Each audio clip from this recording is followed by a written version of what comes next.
as extremely beneficial for ligament, bone health, wound healing, oxygenation, which is part of the healing process. So it's really affecting all of those.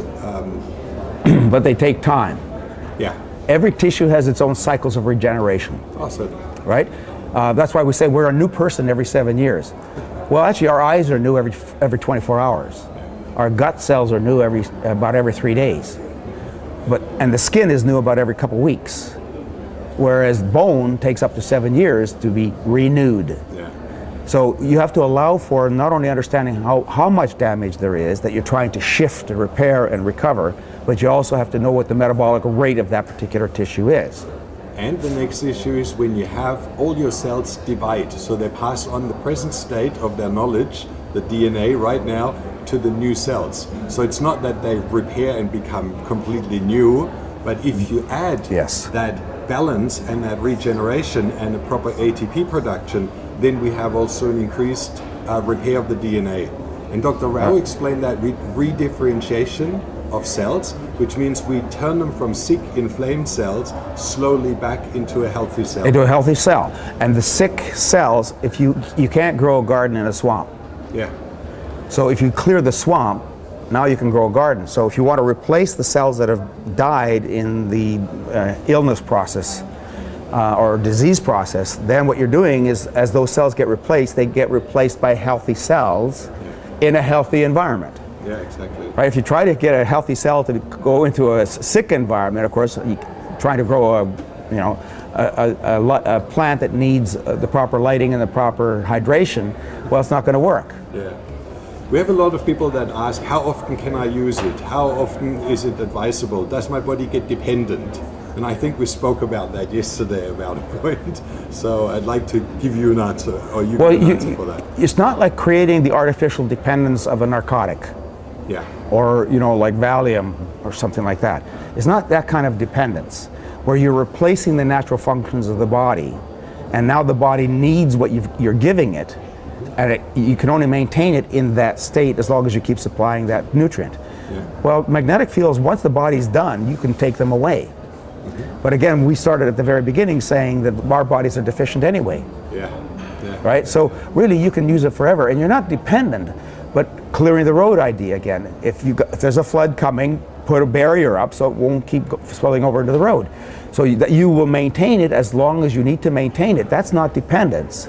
Yeah. It's dependence only not in a negative sense, it's dependence in a positive sense, that you're maintaining a higher level of functioning by maintaining the use of the treatment. Yeah.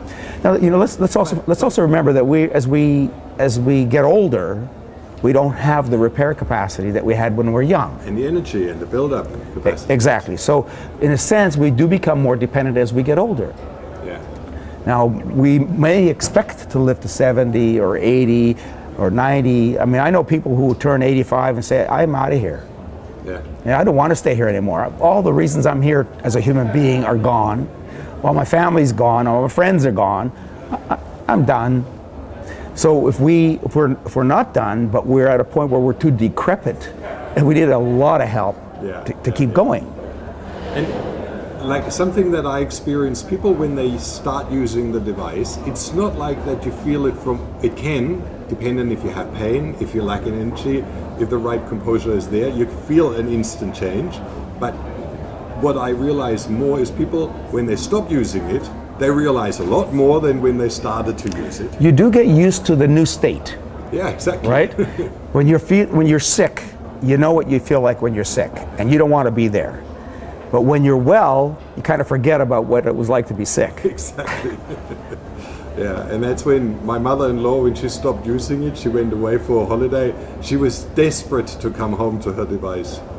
I learned this very early on. I've been doing magnetic field therapies for 25 years. Okay. I learned this very early on with a guy who was having leg cramps. Okay. And but he didn't have them every day, and he didn't have them 3 or 4 times a night. He had them now and then. So we got him on a magnetic therapy system, and he says, I don't know if it's working. I still get them occasionally, but maybe they reduced by 50%, but he still got them. So in his mind, because he's still getting them, we hadn't finished the job. He did what you said about your mother. He went away, left his magnetic system. And the increase in cramping went up dramatically. Then he realized. And the example that you bring is really important because that shows that it's not a general cure, because you still need magnesium to reduce the cramping, and if you have deficiencies in the body, that's not just something that's going to wipe the deficiency away, it's just helping with the body processes. You still need to look at all the other things. Well, and if let's say you're a weightlifter, Yeah. right? Yeah. Let's say you're bench pressing 300 pounds. Right. What if you stop bench pressing for 300 pounds? Go away for a month and don't do anything. Can you go back right away to do 300 pounds? Probably not. Yeah. Most likely you're going to have to drop back to a different weight level to rebuild the capacity to get to that new level. Our bodies are no different. Those processes that we give them the extra juice, right, to do what they can do, and that's where we want to be, then you have to keep using it in order to maintain yourself at that level. Can you talk a little bit about inflammation and PMF? Because this is an important one. We know that inflammation is one of the main contributors to cancer, or one of the main problems caused by cancer. So how would that influence? Well, there's two kinds of inflammation, fundamentally. There's acute inflammation, which is absolutely necessary for life. Yes. If you cut yourself, you better have a good repair response, and that's acute inflammation. Now, acute inflammation can be proper or it can be dramatic. In other words, it can be out of balance as well. And so you can assist acute inflammation with PEMFs. And that's where you see the most dramatic results right away. My wife, for example, broke her little toe, and she started a PEMF system after she broke her toe, and we did the proper splinting and so on to maintain the fracture site. She used her PEMF 24 hours a day. So after breaking it like midday, she used it constantly till the next morning. All the bruising was gone, all the swelling was gone. Yeah. Right? She used it continuously for the next 24 hours. That next day, she walked 1 mile in a tennis shoe. Yeah. The day after that, with continuous use, the day after that, she walked 3 miles in a tennis shoe. Yeah. She needed to be using the magnetic therapy acutely in that short-term situation constantly in order to have the healing time dramatically reduced. Normally, if you break a little toe, it takes weeks for you to be able to hobble around normally, relatively normally again. Dr. Finn Scott Anderson in Denmark made actually a lot of research studies in healing, wound healing and repair, and the times that it decreased was usually 50%. About 50%. 60%, yeah. Yes, that's correct. And then the other kind of inflammation, to go back to the question you asked, the other inflammation is chronic. And that's the inflammation that's present in chronic disease.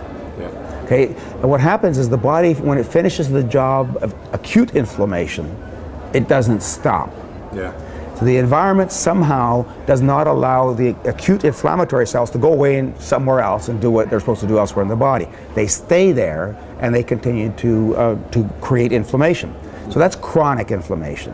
Yeah. And what PEMFs do is they change the environment, the whole local environment. They change it from acidic to alkaline. They bring in more nutrients, as you mentioned. They rebalance the ions, they rebalance the chemistry of the cell. They stimulate RNA and DNA, they add more ATP. So all of these other aspects of PEMFs condition the environment to be healthier. Then the chronic inflammation can often go away. But there's another important aspect with longer term use of PEMFs is that it causes the chronic inflammatory cells to die off. Yeah. It's called apoptosis. Okay, so apoptosis is the natural process of the body. Old cells die, that's called apoptosis, and they're replaced by the healthy cells. So you cause these chronic inflammatory cells to die off faster, and that decreases the chronic inflammation, but that takes time. Yeah. But the increase of apoptosis or redifferentiation of cell, that's actually the main effect to reverse inflammation. Chronic inflammation. In hip joints, I have clients with massive hip problems or osteoarthritis, inflammation by viral infections. And what I found, this was for me the biggest thing, when you use it, all of a sudden the white blood cells really triple in size. You see the nuclei full on active, and that already shows that they then take care of microbes and viral infections. If you give the body, I'll give you another example. What's the value of an antibiotic?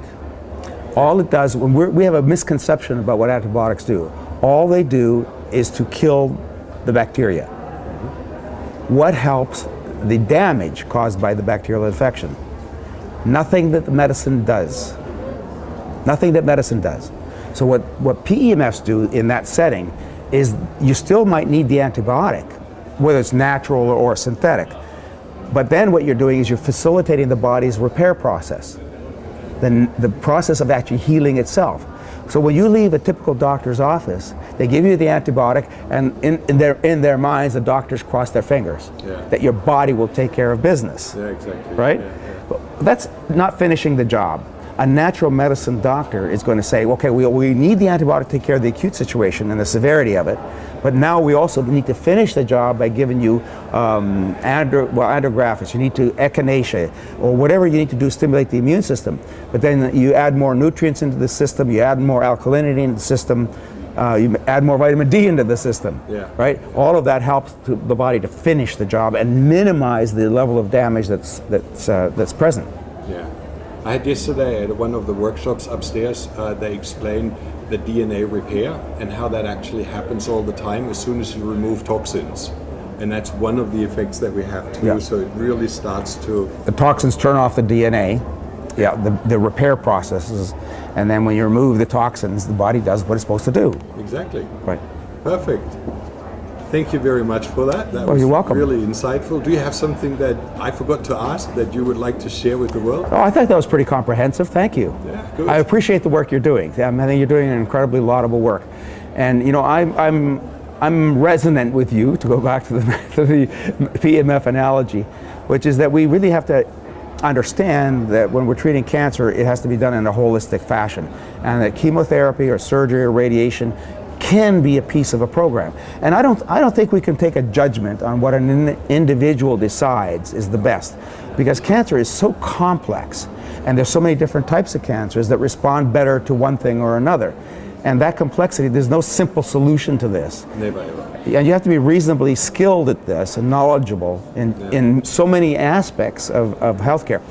That's exactly what Truly Heal is about. Like we've covered like the whole range of subjects, and we pull all the pieces together so that it becomes a team. It becomes a holistic process, and not just pieces of the puzzle.